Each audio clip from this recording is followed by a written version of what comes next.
that I thought was successful, that I thought had everything in place and that was living the perfect world, only to realize that no one's ever got all that shit together, you know? So that was the first lesson I learned. But I went out to try and have conversations with powerful, influential, impactful people to go, hey, how come you're this and I'm not? And I would ask that direct question. I would basically talk to them like a 5-year-old. And I noticed something very early on. Successful, impactful people want to take the time to answer the question.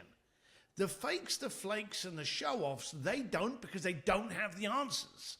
So I was able to speak to amazing people. I've had conversations with the Pope, Elton, Elon Musk, Richard Branson, you know, people all over the planet.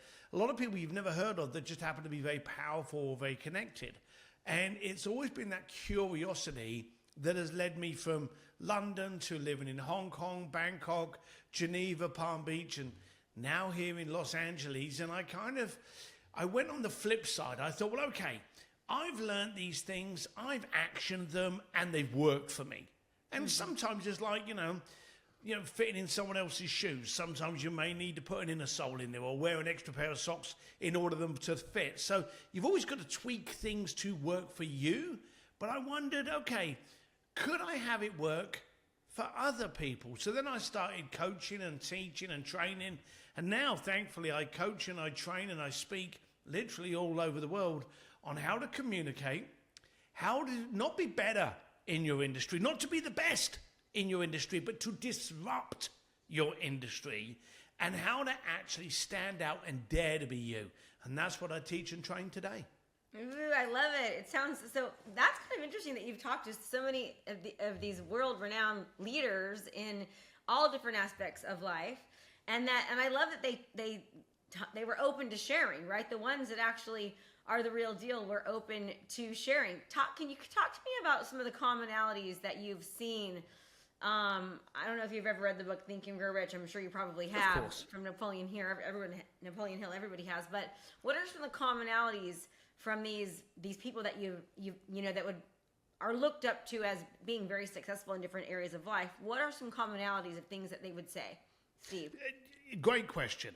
And again, I said earlier that I lived in London. I was born and raised in London, and then I moved to Hong Kong, and I moved to Bangkok, and then Geneva and Palm Beach. And all of those places are very different culturally. You know, how they view money, how they show off that they've got money, how they pretend they've got money. They all change differently.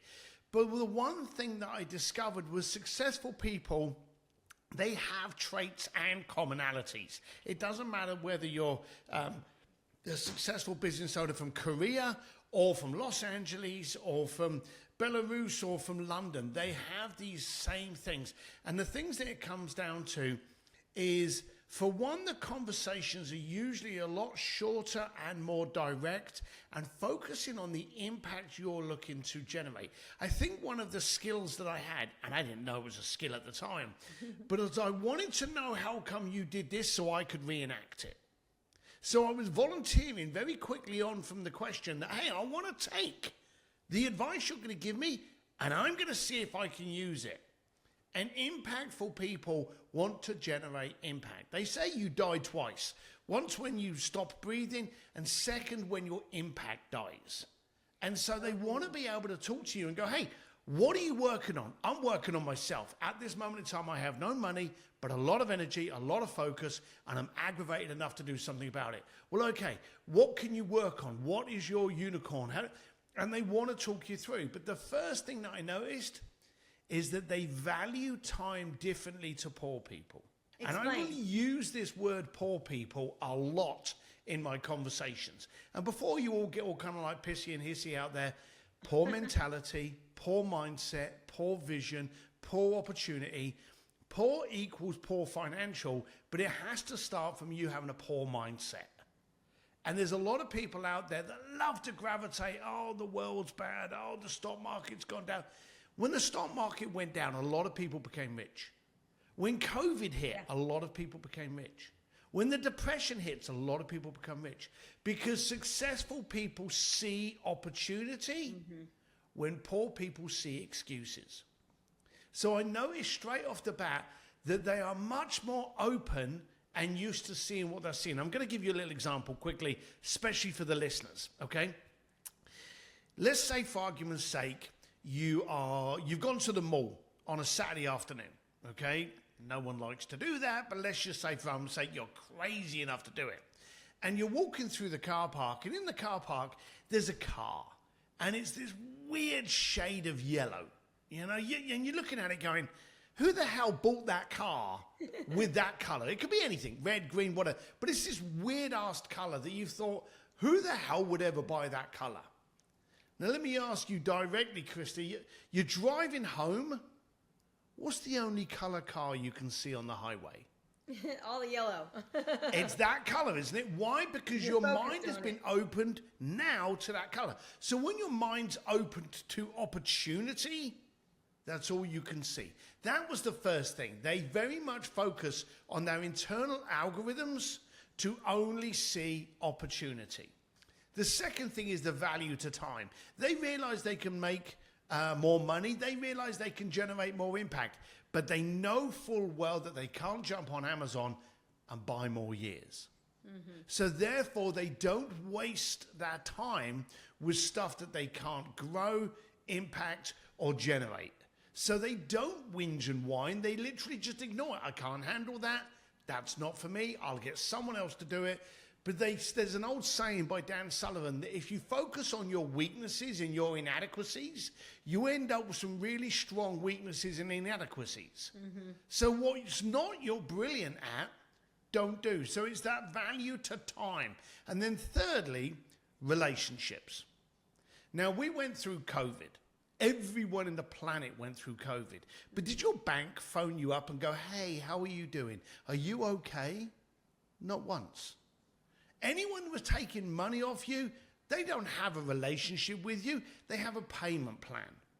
But it's those people that when you need help, guidance, and what I'm saying, you can be very successful, but you're stuck at a plateau and you need to, it's those people that step forward and go, hey, John, why are you stuck there? Where can you go next and how can we get rid of that bottleneck? So relationships. So it's impact, it's your time, and it's your relationships. It is true too, especially for the time. I think the older that I'm getting, the more I'm realizing that, not because I'm getting older, but I think it's just, I value more of my time and I'm more than willing to give it to people that are going to value it as much as I do. You know what I'm saying? I used to say yes a lot of the times to maybe get coffees or lunches that I didn't really want to go to. And now I won't, because I just am like, I need to value my own, respect my own self or my own time. So I think that's great. So I love that you were able to actually, ask these questions and gain some insights, and then being able to take them and put them into use, as well as being able to kind of help other people with their goals and what they're wanting to go to. So tell me a little bit about the book. So that you've written, and what would you say is your favorite book that you've written, and why? Neither of them. The reason being is because when I was doing what I was doing, and I launched a concierge firm as an excuse to get into the most powerful people in the planet. And I spent more time turning down clients than taking on clients, because I didn't want to deal with rich people. I wanted to deal with influential and powerful people, so I could understand how they did it. Making the money from my job wasn't my focus. Connection and the relationship was my focus. Mm-hmm. And I didn't want to have a relationship with a trust fund baby that had just inherited their money because their dad died. That was of no benefit to me. Yeah. So I built this concierge firm, and I was heavily focused on it. And I thought to myself, hang on, surely there's other people that need this help. And a friend of mine, Tucker Max, introduced me to someone at Simon & Schuster, and they said, let's write a book. And I was like, I don't know. And so they kind of pushed me, and I will say paid me well. And I thought, I'll do it. But writing a book is like doing a regular therapy session on yourself. And it's tough. I did not enjoy the process. I did not enjoy what it revealed. I did not enjoy the inadequacies that it showed in me. But I realized also very on that perfection is like a unicorn with 3 blue testicles. It doesn't exist. You know, everyone's chasing perfection. The perfection is in your imperfections. And so that started to become clear. So the book came out and I thought, right, okay, I've been through it. I've challenged myself to do something that I never thought possible. I've written the book that I wanted to write simply, not complicated, not trying to grab everyone. Just look, this is it. If you're aggravated enough to want better out of your life, your relationships, your bank account and everything, get the damn book. If not, bugger off, buy another book. You know, Yeah, I well, want to be that direct. The goal setting I think is really huge, and Yeah. you know, the art of actually making things happen. I like that, and the name Bluefishing, I would never have thought that's what it was, but like the art of making things happen, kind of like what you did when you opened up your concierge business, which the real reason was for you to be able to interview and meet very successful people that have really made it in life. You know, to be able to that's brilliant. Well, thanks for saying it was brilliant, but as I say, it was really just a challenge to see if I could write the book. I just didn't expect it to become the international bestseller that it did, and that kind of shocked me. And then I started obviously coaching and training, and then COVID came across, and I spent 2 years very aggravated during COVID because everyone was giving these whinging, whining excuses of how they couldn't do things. Here's a little flat fact for you. I don't know if you're aware of this, but the BBC, the British Broadcasting Company, they announced that during the pandemic, there were more first-time millionaires registered than at any other time in the planet's history. We're not talking about the economic booms. We're not talking about real estate booms. We're talking about there's been no other time in the planet, but during a pandemic when people couldn't go out and communicate, more millionaires were created because they saw the opportunity in a strange marketplace. Mm-hmm. And I wrote another book because I was annoyed that people were hiding behind excuses. And that became a bestseller. I will be blunt. I do not want to write a third book. I have no interest in writing a third book. They are painful. So get the other 2. That'll give you all you need. But that's how they both came about. Yeah. So will you tell people right now where they can find the books too? Oh, it's very easy. Yeah, you can jump on Amazon and just look me up, Steve D. Don't forget the D for dashing, Sims, S-I-M-S. Or you can go to stevedsims.com, and the 2 books are on the front page, along with some real fun little videos that I did, because when I did my launch party, I just took over a really cool bar in Hollywood and invited a whole bunch of friends, and we just got drunk and enjoyed the night. That sounds fun. All right. So tell me more. I mean, you know, I'm so intrigued about, because I've read the book Think and Grow Rich so many different times, and the whole purposes of what he did was interview very successful people, you know, and the different success principles. Did you find the success principles that Napoleon Hill found to be similar? Did you notice that when you were interviewing these people? So we've got Napoleon Hill that is I don't know how old now. What was it, the 1920s or something? It's old. Yeah, but I mean, I read all of his books, and it's all still so relevant. You know? That's the point. You know, we get too imposed and too scared of new technology. Mm-hmm. When the basics are always the basics to work on. Relationships. It's kind of crazy now that in the past couple of years, the word authentic has become used so much. You know, authenticity was just when you looked at someone, you went, well, what are you going to do? I'll have that done by Tuesday at 4:00. And there was a time when you would believe that it would be done at Tuesday at 4:00. But now we're so used to people letting us down, lying to us, faking it, flaking it, whatever, fake it till you make it, all of that kind of palaver. We're so used to that when we actually say to someone, hey, can you do it for $100 on a Tuesday at 12? And they go, yes. You're stunned that they did. And that's a shame. It all comes down to keeping your word, standing for what you believe, delivering, and being the person that people believe you are because you're not hiding any armor. It's so funny. I've met some of my, you know, superheroes, I guess you can call it, over the years. And I love it when I meet them and they're, what you see is what you get. You know, it's not like, sometimes you meet people and it's like, wow, they're not the same in real life as they are behind the camera, I guess you would say. I think, like you said, that's way more common than not nowadays because of social media and video and all these things. People are trying to, I always call it fake book, not Facebook, but fake book. I always tell my kids, honey, that stuff's not real. It's not, it's not real what you're saying. Yes, authenticity is something that is very important, and you don't see a lot of it nowadays. And I think when you do, it's pretty easy to spot when you see it. I feel like, but all right. So one of the things I always ask everybody is if you could give one piece of advice, whether it was business, personal, relationships, love, wealth, health, sex, whatever it might be, what would that one piece of advice that you would give to people? Don't go after everyone. There's too many times now that we're trying to go after 100,000 followers or to get 100,000 leads or to attract 100,000 people. You want to focus on one conversation. So don't go after everyone, because when you try to land everyone, you engage with no one. Try to have one conversation, and guess what? Then have another conversation. You'll do really well, and you'll beat the public and every other kind of benchmark you've got. If you have one meaningful conversation per week, in 6 months' time, you will be ahead of most businesses. Just one conversation per week. Just go for that. Yeah, I like that. So you said something earlier that I want to go back to.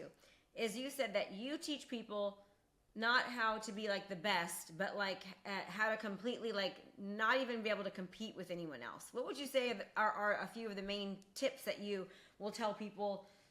Maybe one of them is, hey, speak to one person, right? Not to speak to everyone. What would you say what is it that you were able to teach people to have them really just make the competition irrelevant? So everyone's looking at each other. Everyone's sizing up each other before they go to business. Every real estate agent's looking at every real estate agent. Every attorney's looking at every attorney. Every actor's looking at every actor. So everyone is trying to compare against other people and try to become the better of the options. But you can't be compared when you're different. And so you've got to distract, you've got to stand up. And instead of spending so much time looking in the mirror to focus on you being pretty enough, focus on showing up as the solution to someone's problem. A lot of people, and we run a branding agency, and there's a lot of people that say, oh, you have to look a certain way, you have to act a certain way, you have to come across a certain way. Well, let me put it this way. If your house is on fire, you have no care about what the guy next to you looks like. You just care he's carrying a hose. Yeah. So exactly. At the end of the day, focus on the solution you are and speak to the people that have that problem. When that happens, they won't care about how eloquent you are. I ride around on a motorcycle all the time looking like this, and I get to turn up to the most powerful people in the planet because their solution is turning up, not how pretty am I? Do I look rough and tough? Do I look, eloquent? Can I tell a good joke? All of that is gone. I'm turning up as the solution of someone's problem. So focus on that. And if you're not having a good conversation with someone, well, then you're not the solution to that problem. So save yourself minutes and hours and years, end that conversation and find someone else to start a fresh conversation. Ooh, I like that. And what did the research shows, like the more your content speaks directly to somebody, the more impact you'll have and the more you'll convert. So it's so important to know who your people are, what they need, what they want, what they desire, and speak directly to that. And you can't be for everyone. You just want to be the right person to the right people. Steve, thank you so much for your time. Again, I want to make sure everyone can find your books and can follow you. One more time, where can they find you? I know Amazon, Steve D for Dashing Sims, but where else? Where's your personal Look, that's website? it. Anywhere that you consume your media, TikTok, Instagram. I'm probably more vocal on Instagram, but anywhere, Steve D Sims or stevedsims.com, but Steve D Sims on any social platform. You'll see me. And he also has a podcast. Go listen to it. It's The Art of Making Things Happen. The Art of Making Things Happen. And if you, when you love the podcast, which I'm sure you will, make sure you go ahead and subscribe and give him a beautiful 5-star review and rating, because that's how he'll be able to get his word out there. And go and look for those books. Go for Stupid and Blue Fishing to learn how to have the best goals and achieve everything you want in life. Steve, thank you so much for your time. I appreciate it. And everyone, I hope you are just as fired up as I am, because it was such an amazing conversation with Steve.